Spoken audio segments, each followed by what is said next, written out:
পিছন থেকে কেউ একজন আমাকে সম্বোধন করছিল, ওই যে জঙ্গি এমপি যাচ্ছে। কিন্তু দুঃখের সাথে বলতে হচ্ছে, আমি গত 30শে মার্চ আপনার সহধর্মিনী, আল্লাহ তাকে জান্নাতের আলা মাকাম নাসিব করুন, আমি তার জন্য দোয়া করি। তিনার জানাজায় আমি এসেছিলাম এবং উপস্থিত হয়েছিলাম।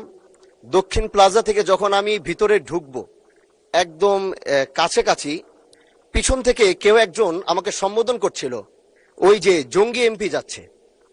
তো এই বিষয়টা আসলে এইভাবে আসতো না। তো একটু পর থেকে সোশ্যাল মিডিয়াতে দেখলাম যে এই বিষয়ে খুব লেখালেখি এবং এই ভিডিওটা নিয়ে খুব আলোচনা চলছে, যেটি জাতীয় সংসদের একজন রানিং এমপিকে সংসদের কাছে যখন জঙ্গি বলে সম্বোধন করা হয়, আর এটার জন্য এই সংসদের মান ক্ষুণ্ণ হয়েছে আমি মনে করছি।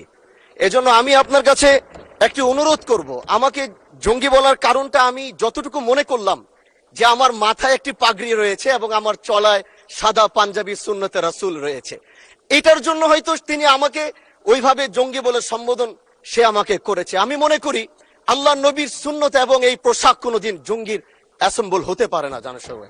এই জন্য আমি আপনার কাছে একটি অনুরোধ করতে চাই, মাননীয় স্পিকার, আপনি সিসি ফুটেজ যেটি রয়েছে, আপনি যদি মাননীয় স্বরাষ্ট্র মন্ত্রী এবং সংসদের সার্জেন্ট অ্যাট আর্মসকে যদি আপনি একটু অনুরোধ করবেন বা তাদেরকে একটু নির্দেশ দিবেন যে কারা এই কাজটি করেছে।